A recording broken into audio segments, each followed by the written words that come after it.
It's a milestone episode, y'all.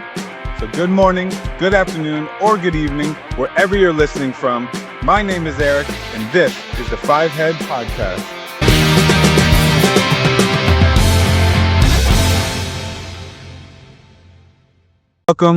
Welcome to the 5th episode of the Five Head Podcast. I feel like this is kind of like a milestone episode, right? 5th episode of the Five Head Podcast. I'm recording this on the 5th of the month. I've got about 25 loyal listeners. I mean, this is a real milestone. So if you don't mind on this milestone episode, like or subscribe and share. It doesn't cost you anything, but it really helps me out. And for those of you that have been with me since the first episode all the way now to 5, I hope you're still here when episode 5,000 hits, right? I hope you're on this journey with me. Also, if this is your first time listening to the Five Head Podcast and you're wondering what this podcast even is and who I am, check out the pre-podcast episode where I talk about who I am, why I started a podcast, and where the whole Five Head thing came from. It's only a few minutes long, and it's only on YouTube at Middleview Media. So YouTube at Middleview Media, and look for the pre-podcast episode. Okay, let's get into the topic of the week 5 episode. Plus, we'll get into some of the haps over the last week. I'm excited about this because this is the first episode where I'm going to talk a little bit about an ideological viewpoint, as well as get into the happenings of the week. So far, everything's just been what's been happening over the week. So I've kind of wanted to get into some of the things that go on in my head when I look at things and I overanalyze them. And this is the first week that I'm doing that. And I'm starting it off with laws don't keep you safe.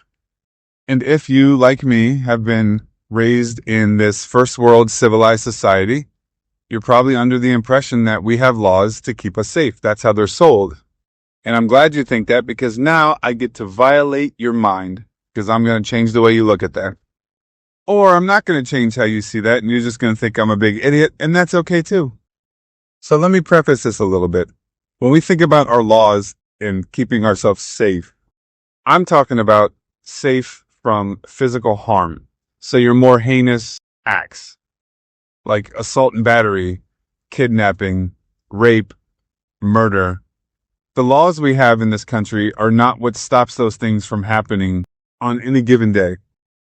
And it was actually a couple years ago that this thought first popped into my head. And I do what I do best, and I started overanalyzing it. And I was going to write a book about it. I was going to go through these heinous crimes and the crimes that physically harm us, and kind of go through each one, what happens to you physically and psychologically, and how it can mess up your life, and how the laws do nothing to prevent any of that stuff from happening to you, even though we believe that the laws do. The laws deter people from doing that. And I realized the laws actually don't stop them from happening to you. The laws serve one purpose and one purpose only. And I was going to write it in a book. It was going to be for a case for individual gun ownership as self-protection.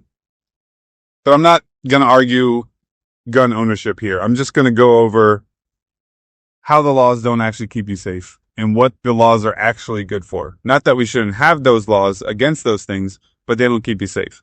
When I started to put it on paper, I realized it wasn't going to be long enough for a novel, but it was going to be too long for just like an article or a blog or something. So I never got to putting it on paper, and I never got to finishing it. But now that I have a podcast, I can just talk about it, and it doesn't need to be in a book. So once I give the full explanation of what I mean by laws don't keep you safe, let me know if that's something that's worth diving into in a longer book. And of course, if you have comments on it, questions, or want to debate it, please reach out to me at eric.middleviewmedia@gmail.com. That's eric.middleviewmedia@gmail.com. So I'm going to start with kind of giving you the punchline first, and then we'll go through it and we'll apply that punchline to all of those physical crimes that actually physically hurt you and how the laws don't keep you safe. Murder is not allowed. Rape on someone is not allowed. Kidnapping is not allowed. Assault and battery is mostly not allowed. But those things happen every single day. When you think about what our laws are and what they do, they don't really deter crimes from happening. The whole point of having a civilized society and a nation of laws, as they say, is so when someone wrongs you, you don't have to be someone who wrongs others in order to get revenge. Laws in a civilized society say, hey, if someone wrongs you in some way, you don't have to wrong them. You don't have to become them to get revenge. We as a society will get revenge for you. That's really all there is to our laws, because there's no way to actually prevent anyone from assaulting you, kidnapping you, raping you, or murdering you on any given day. We don't have the resources to actively enforce those laws. Now, the only laws we have on the books that actually preemptively keep people safe are traffic laws, and there's a very specific reason for that, and I'll get into that in a couple of minutes. But let's run a quick example through. Let's say there were no laws against murder. There were no laws against taking another human being's life for any reason that you wanted to. And then let's say I run into someone who just doesn't like me for whatever reason and murders me. Now, my mom is one of the sweetest ladies in the world. She doesn't want to have to even squash a spider or hurt a fly. She definitely has no want in her heart and soul to ever physically hurt another human being. So if there were no laws against murder and someone killed me, someone took her son away from her, she would be left with two choices. She would just have to cope with the fact that she had to bury her child. Her son's life was taken too early. And the person that took my life gets to just live the rest of their life freely and enjoy the little things in life that we all get to enjoy with no repercussion.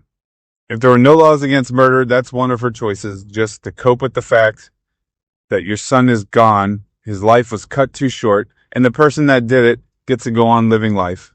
Or her second choice, if there were no laws against murder, she would have to become the person who killed me in order to get revenge on me. She'd have to either kidnap him, throw him in a cage in her basement for the rest of his life to take his freedoms away and ruin his life the way that he ruined mine, or she'd have to kill him as justice, as revenge. You took my son's life too soon, you don't get to live the rest of your life. So if there were no laws against murder, she would have to become someone who murders in order to get revenge for someone murdering her son. What our laws do is tell my mom, don't worry, someone took your son's life way too soon. We will get justice for your son. It's not going to bring him back. You're still going to have to deal with the fact you buried your child, all of that stuff. But at least the person that did it will face punishment for it, and you don't have to be the one to dole out that punishment. Because even in a revenge situation, I don't see my mom able to, and not just physically, but just psychologically, emotionally, lock someone in a cage for the rest of their life or kill them, even if they took her son. Now, I think in an act of self-defense, or if someone was actively trying to murder me, my mom could take their life, for sure. I'm her child. But after the fact, when it's not going to bring my life back, and just in general, she'd have to become the person that took my life in order to get justice and revenge for me. She doesn't have that in her. I don't blame her for that. Most humans don't have that in them. So our laws say you don't have to have that in you, we'll do it for you. But they don't preemptively keep me safe. If someone wanted to murder me, they can do it right now. They may not get away with it, they may pay for it later, but nothing is stopping them from murdering me, or kidnapping me, raping, assaulting, etc. And it's mainly because we don't have the resources to enforce those laws. Like domestic violence, for example. The only way to truly prevent domestic violence is if you had an officer in every home to make sure that when I argue couples, it doesn't escalate. And we don't have the resources for that. So as a society, we say domestic violence is wrong.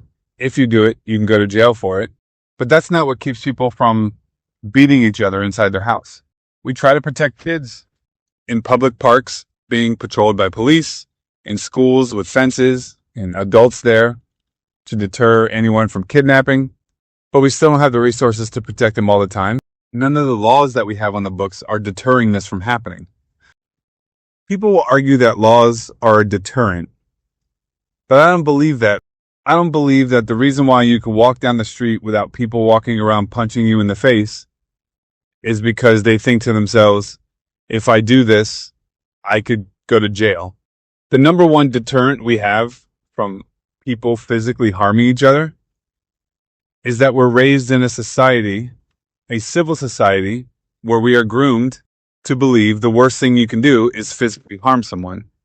And that's the only reason why it doesn't happen on a regular basis. If we were sitting in a room together having a discussion and you hated me, you hated absolutely every ounce of my being, you wouldn't not murder me because it's against the law. You would not murder me because no matter how much you hate me, deep down, you don't want to take another human being's life. Assault is a little different because we're human and we let our anger get the best of us sometimes. So we've all been in a fight. We've all had arguments that have gotten physical, especially when you're like teenagers in school or you're at a bar and you're drunk. But even so, if you got in an argument with someone and they really upset you or they hit on your wife or there's something that really angered you, in a bout of rage, losing control of yourself, you could easily end up assaulting them, right?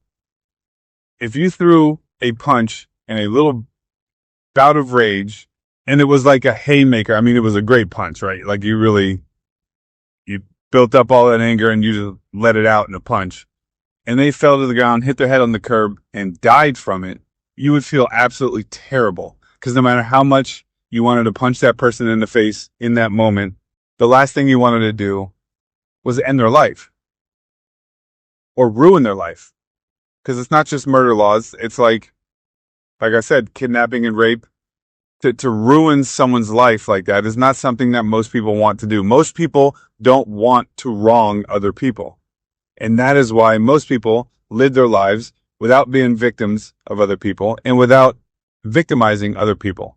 And like I said, that's because in civilized societies, we're groomed since the day we were born that the number one rule is to keep other people safe. That the worst thing you can do is take another human being's life. And it's funny because we have to keep grooming and teaching that. Because when humans are born, as they're just no different than any other species, we're selfish. Our natural instincts is self-preservation. How many times have you seen a toddler or younger around other toddlers? They're not groomed yet. They don't share. They will push each other over and steal a toy from each other without any thought to whether or not that could physically hurt the other toddler. And when they knock the other toddler over after taking their toy, they don't feel bad at all about it. Because naturally, as any species on this planet, self-preservation is the number one thing. That's something I want, I'm taking it. Yeah, toddlers are little assholes. They really are. And they have to be groomed into believing that, hey, taking that toy from that kid is wrong because look how it makes him or her feel. Don't push. They could fall down and hurt themselves. How would you feel if they hurt themselves, if you hurt someone? Like that kind of empathy and that kind of valuing of another human being's life is something that we have to teach, that we have to groom our civilized society into believing. And that sort of grooming, that sort of teaching, that sort of evolving as a civilized society is what prevents murder, rape, kidnap, and assault. Not the laws. Laws are just reactionary.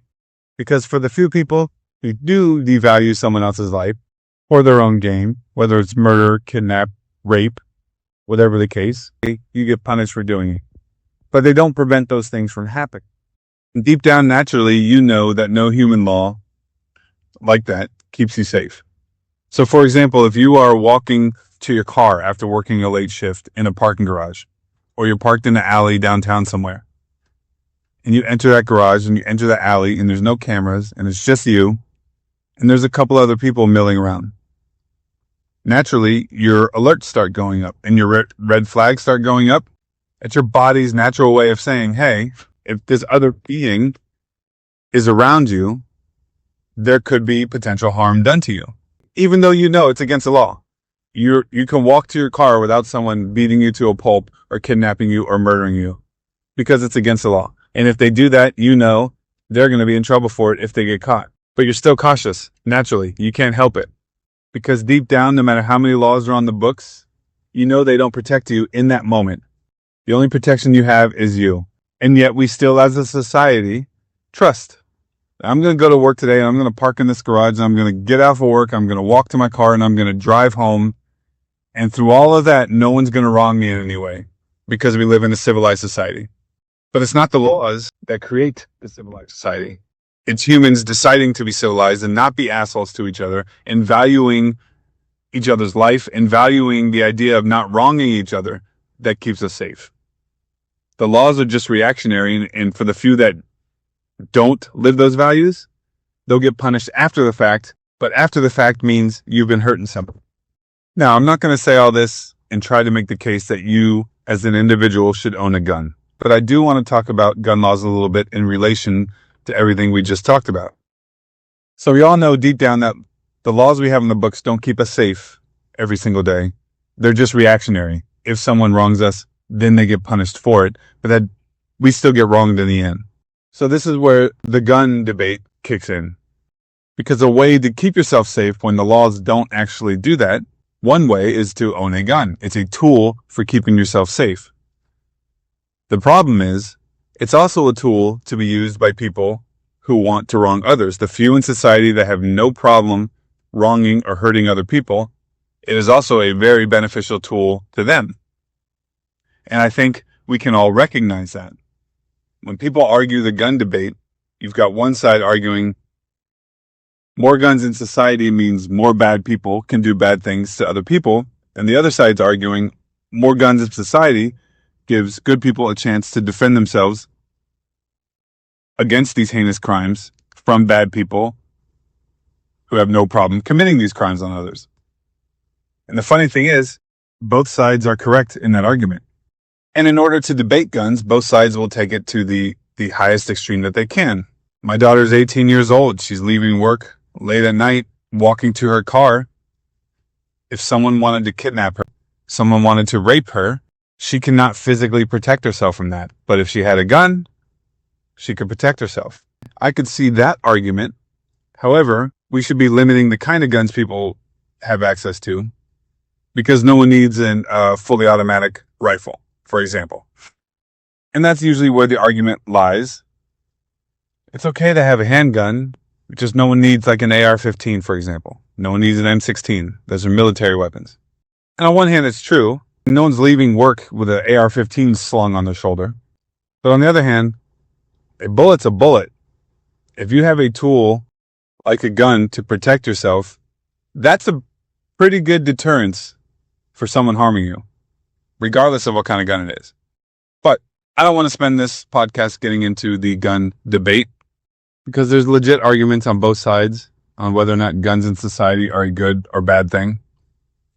I mean, realistically, people will argue guns to the death, back and forth.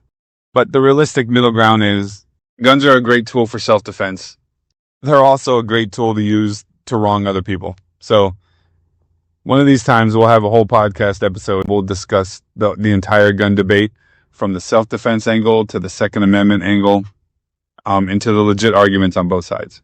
But take the logical view of guns in society out of it for a second. And what we're talking about here, and you being safe on a regular basis, for the most part, the only reason why you're safe every single day of your life is because the people around you don't want to harm you, don't want to harm anyone, don't want to wrong you in any way. Because psychologically and deep down, we feel bad if we harm someone else. We feel bad if we wrong someone else. But in the event that someone doesn't feel bad and they're willing to harm you, your own protection is going to be more of a deterrence in that situation than any laws that are on the book. Now, traffic laws are the only ones on the books that people will preemptively follow, that preemptively keep people safe on the road. What stops you from speeding is getting a ticket. That's the deterrence. I don't want to speed through here because I don't want to get a ticket. I don't want to get points on my license. I don't want to have to go to court and have to defend my license. And if you violate it too many times, you can go to jail. So as you're driving, you are actively thinking, whoa, let me slow down because I don't want a ticket. And that's an example of a law being a deterrence. You are stopping yourself from breaking the law for the sole purpose of not getting a ticket, of not facing the punishment of that law. But the only reason why traffic laws work as a deterrence is because they're the only laws on the books that are preemptively enforced. Like I said earlier, the only way to stop domestic violence preemptively, not just punish after the fact, after someone's already been hurt, but to stop it from happening altogether, is to have a police officer in every single house. You never want to have another domestic violence incident again, where some poor woman is getting beaten by her drunk, angry husband. Then you need to have a police officer in every single house, and it won't happen. But we can't do that. We don't have the resources for that. But where do we spend money on all of our resources? In traffic. The only reason why those traffic laws work preemptively is because they are actively enforced every single day. You can't drive anywhere without seeing a police car. And since the day you started driving, police have had a presence on the road with you. You've been pulled over for speeding. Everywhere you drive now, it's in your head, and any moment there could be a police car sitting up there, and if I don't slow down, I'm going to get a ticket. Of course, you don't want to hurt anyone. When you're driving, you're not intending to get in an accident. You're not intending to run a red light, put anyone else at risk. Just like you're not intending to murder anyone or kidnap anyone, because you value human life. So of course you don't to break the laws. That is a deterrent. But when it comes to traffic laws, you know it's actively enforced. You know that there is a almost 100% chance if you break those laws, you're going to get caught for it. And it's the only time that we say, I don't want to do something because of the repercussion if I get caught. You don't say that when it comes to murder. You don't say that when it comes to kidnap. You don't say that when it comes to rape. You say to yourself, I don't want to rape women because I don't want to rape women. Not because I don't want to go to jail. Not because I don't want to get a ticket for raping women, but because I don't want to violate someone like that. But when it comes to traffic, the only reason why you're slowing down is because you know you can get a ticket for it. The only reason why those laws work as an actual deterrent. If they removed police from traffic duty, eventually everyone would speed, everyone would run red lights, no one would stop at a crosswalk. All those laws that kind of keep us safe, that keeps everyone on the road trying to get from point A to point B in an organized manner, all of those laws would be regularly violated if the police weren't actively enforcing it. You wouldn't even realize you're noticing it. Like right now, your whole life, you see cops on the road, so you have to follow traffic laws so you don't get a ticket, because you know the one time you don't, that'll be the time that there happens to be a cop on the road, because they're on the road all the time. If they were just no longer on the road at all, you wouldn't notice it at first. But over time, subconsciously, your brain would start to realize, I'm not waiting on this red light. I'm turning because there's no cop here. Matter of fact, there's never any cop here. I'll drive how I want, and it'll become a free-for-all. And again, not with the intention of hurting anyone. It's just we've been groomed into how to drive in a civilized manner for so long that we would all still drive in a civilized manner if all the cops were off the road. But eventually, if the enforcement was taken away, we all make mistakes, we all speed, and we catch ourselves. Oh shoot, there's a cop up here. I gotta slow down. Oh, I can't believe, we see a cop parked up in the distance. So once our mind and subconsciously we stop seeing that, we stop seeing regular enforcement of that, we're going to stop checking our speed. We're going to stop checking to see if the sign says we can turn on red. We're going to stop checking if there's someone about to step into the crosswalk, because we've been regroomed to not worry about getting a ticket for it. It's almost a social experiment I wish we can do, but we really can't do that because we don't want to put people at more risk in traffic. But I'm willing to bet and fully believe that if they stopped enforcing traffic laws altogether, more people would break traffic laws. It would just end up a free-for-all on the road where no one's following anything. But I don't believe that if you took laws against murder away, that it would happen more. I don't actually believe if you took laws against rape away, it would happen more. I know that's crazy to say, but I believe most people don't want to rape someone else. And the few that do it anyway. I don't think that would be any different.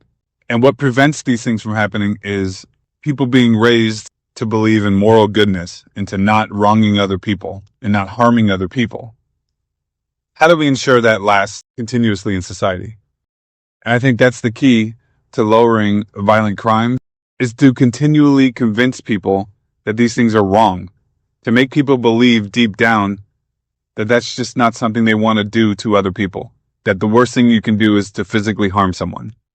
Because if we don't, there's going to be a lot more people wronged, and we don't want to wrong people in society, and our laws don't prevent people from wronging others. They're just reactionary. They only punish you after the fact. And when it comes to those heinous crimes, the only way you don't become a victim of those heinous crimes is if people continue to not want to commit those heinous crimes against you, because the laws are not going to keep you safe from it.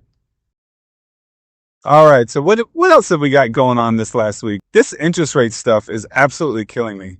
I don't understand why Jerome Powell and the Fed will not lower the rates, other than it's all politics. And I hate saying that because I sound like some Trump blowhard, and I'm not.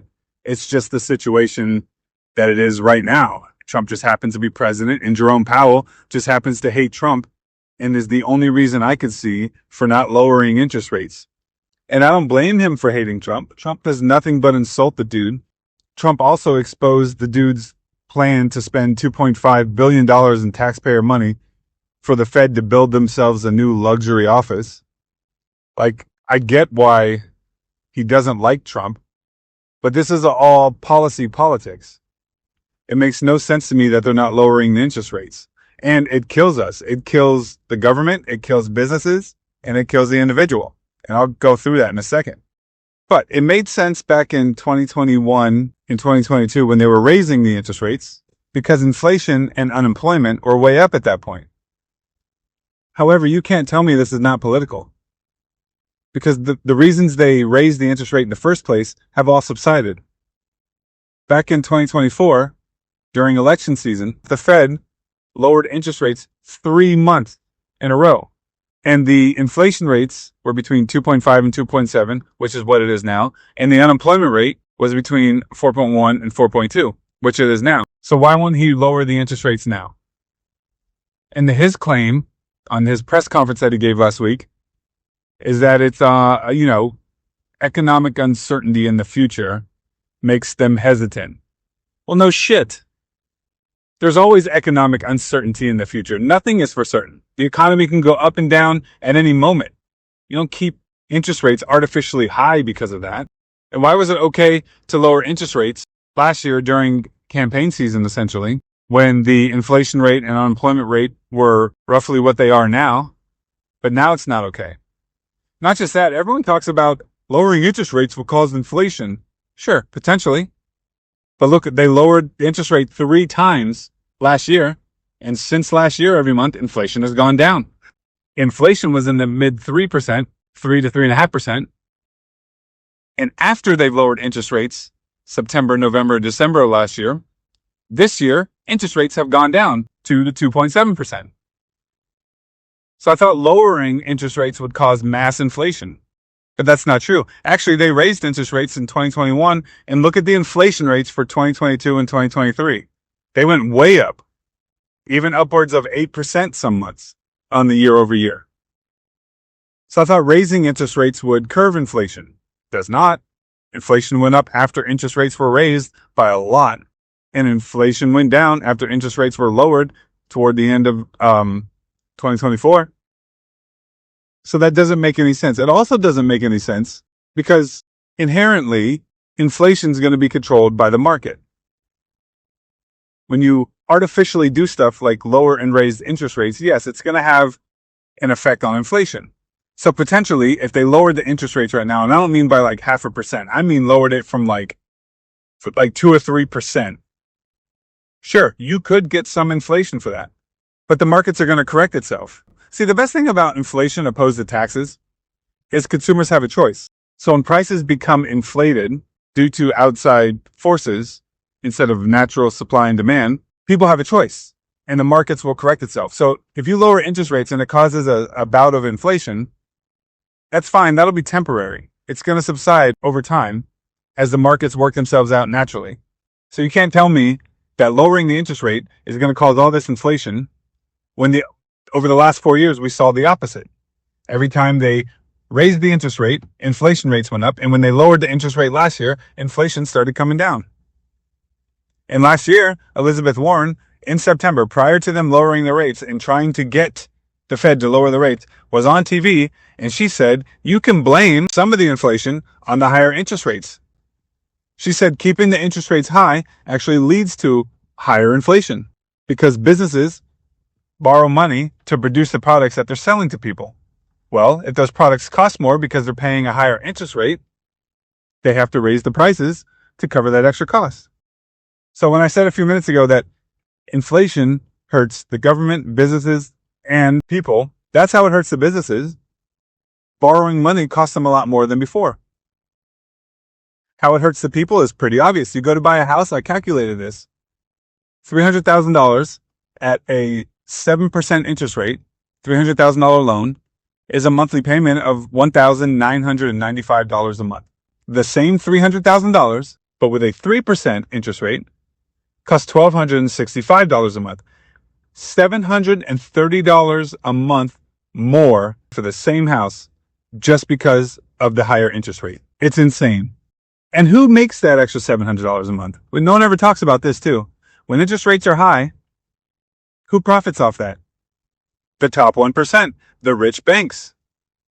The only ones that benefit from interest rates being 7% are the rich people who lend the money. That $700 extra a month that you're going to pay on the same exact mortgage goes right into the profits of the bank. They lent the same amount of money, and now they're making $700 a month more profit on you than they would at a 3% interest rate. So when you talk about supporting the top 1% over the bottom 99%, keeping interest rates high does just that. And how it hurts the government, Trump alluded to this. He said just one interest point costs the federal government $364 billion a year on interest to the debt payments. And it's 100% true. Look it up. On average, over the last 5 years, because the debt has been over $30 trillion, one interest point has averaged $294 to $300 billion a year for the federal government. Medicare costs the government $1 trillion a year. So if you lowered the interest rates 3 to 3.5 points, you can literally double Medicare. That'd be over $1 trillion saved by the federal government.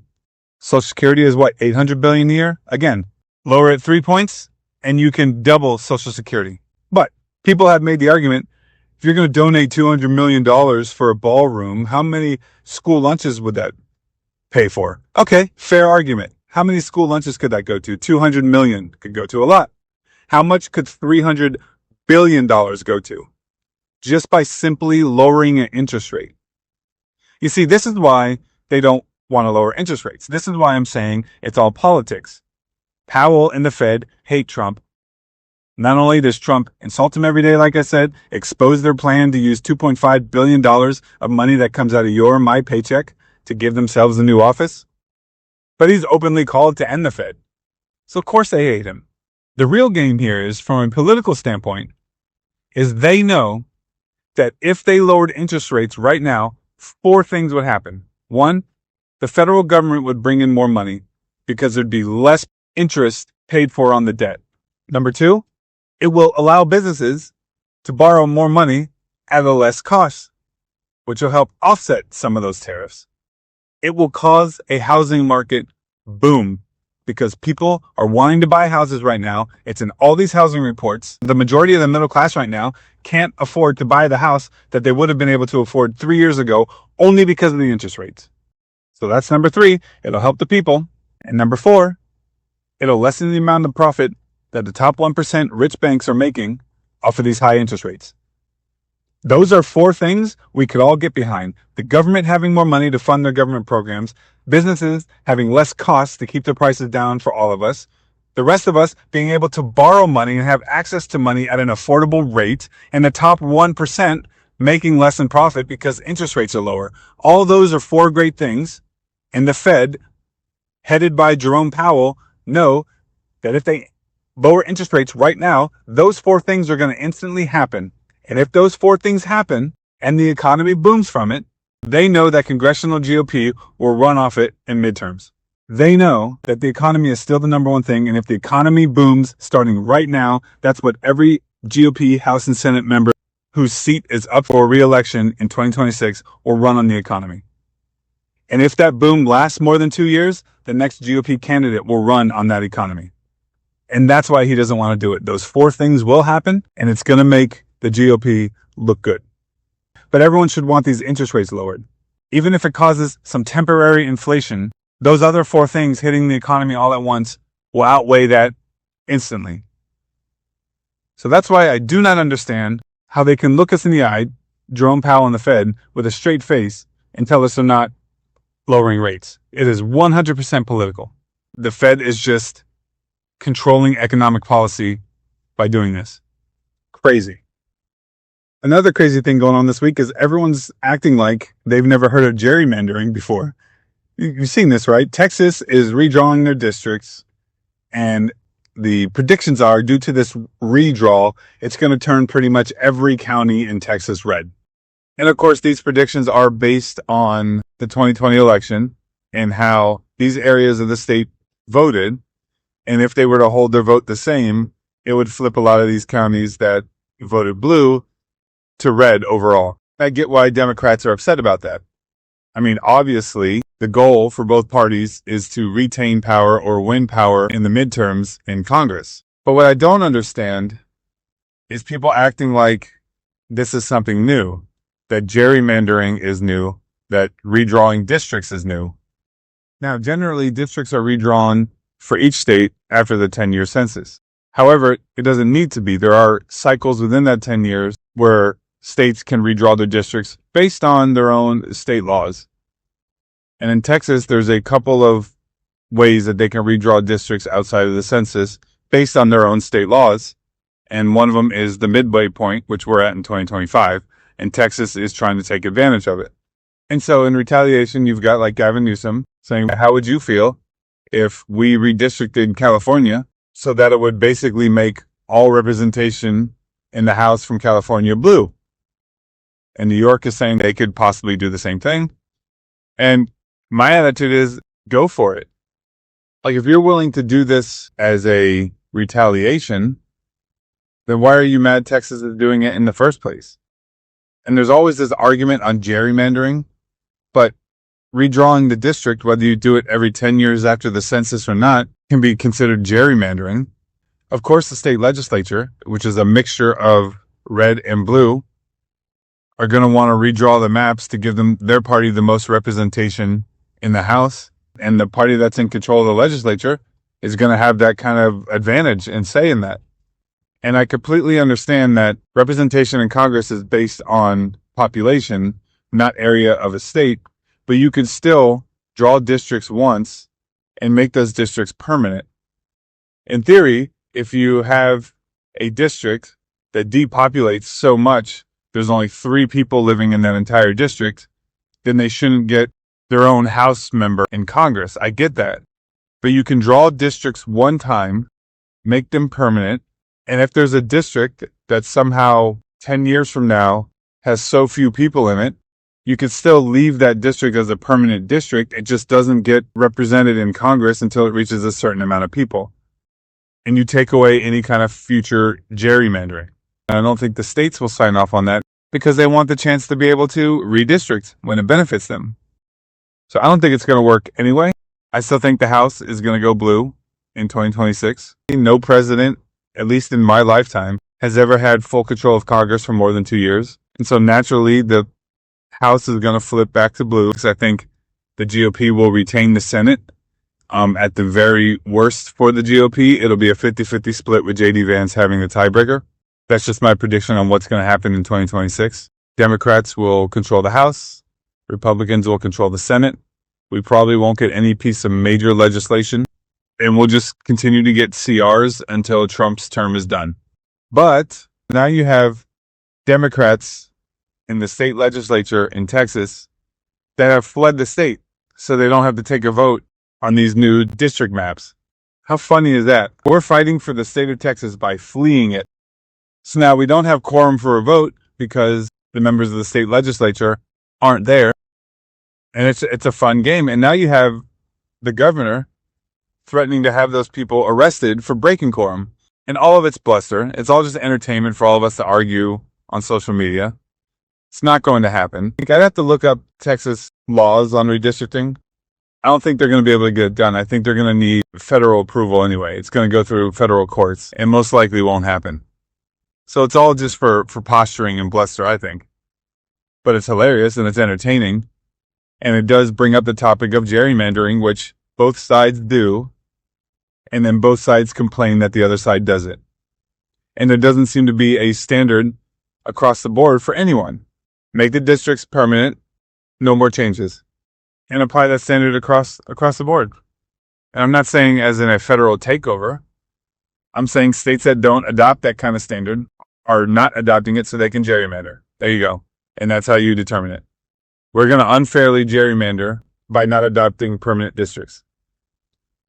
And I would apply that standard to all states. So any state that doesn't do it, it's like you just want to gerrymander to help yourself out. But either you're okay with gerrymandering, because all gerrymandering is redrawing districts. Anytime anyone redraws a district, the other side can claim they're gerrymandering this district. So either you're okay with redrawing districts or you're not. But being okay with it when a state controlled by the political party you agree with does it, but then being against it when the other side does it is just hypocritical. I don't think Texas is going to get this redrawn this way. They may actually get a redraw. This whole thing may have caused an out-of-cycle redraw to happen, but federal district not going to approve this map if it could potentially make it so all districts in Texas are red. When the goal is to just flip House seats or preserve House seats like that, it probably won't pass. It probably won't get approved. But that's a big thing that's going on this week, and we'll have to keep an eye on that because it's fun. It's fun to see what happens. It's fun to watch the game play out and watch people go absolutely ape over it. So there's not a lot of movement on the Jeffrey Epstein files. I know we've talked about Epstein through the last 3 episodes of the podcast, but I wanted to bring up kind of something else on Epstein that my wife brought to my attention. Now, see, my wife hates Trump, always has, and she's not very political. So, like, even my podcast, she's happy for me that I started a podcast, but, like, political analysis is just not her thing. But she's a Democrat through and through, and she votes blue up and down the ballot, and she hates Trump. But she has a theory on Melania Trump. So I wanted to put this out there and see what you guys think, because it's kind of mind-blowing if you think about it. So her theory is Melania was actually one of the girls trafficked by Epstein, and she believes Trump partook in sexually abusing women through Epstein, and he met Melania through Epstein. How crazy would that be? What if when this all comes out, it turns out Melania was one of the Epstein prostitutes, essentially? Whether she willingly, quote, quote, worked for Epstein, or she was trafficked by Epstein, and Trump actually met her through Epstein. Now, remember when I've talked about Epstein before, I've said that whatever speculation you have, just assume it to be true, because the DOJ hasn't released anything to prove your speculation otherwise. So if you believe Trump spent every single night in one of Epstein's locations raping women, then it's probably true because there's been no proof otherwise. Could it be Melania was trafficked by Epstein? Trump goes in to get a massage from one of the Epstein girls, really likes Melania, ends up marrying her. It's kind of like the movie Pretty Woman, right? Where the prostitute falls in love with the client falls in love with the prostitute. It's a pretty good theory. It's funny because as soon as she said that, I haven't heard that theory before, but as soon as she said that to me, next thing you know, I'm on X and people are talking about, do you think Trump met Melania through Epstein? People are saying this as in she knew what was going on, that she's been to the parties, worked some of these parties, or was in these circles as a model, and Trump met her through Epstein. But my wife's the first theory that I heard that she was actually one of the traffic victims, meaning that she unwillingly had some sort of sexual relations with Trump because she was trafficked and forced to do so. And then Trump ends up marrying her, which gets her out of having to be trafficked anymore by now clinging on to one of the clients and marrying him. So pretty good theory. Give a shout out to my wife for putting it out there. Thought I'd add that to the podcast. But what do you think? Could that be possible? So she was a model, right? Melania, and she came to the country doing modeling. But she could have got herself wrapped up in that, being trafficked, whether it was for money or she was forced to do it. I mean, from a movie standpoint, that could be a plot of a movie. But overall with Epstein, I don't see much more happening with that. But we'll see. Time will tell. So next week on the podcast for episode 6, I'm going to dive into income taxes and how tax cuts don't benefit the rich and income tax raises don't hurt the rich.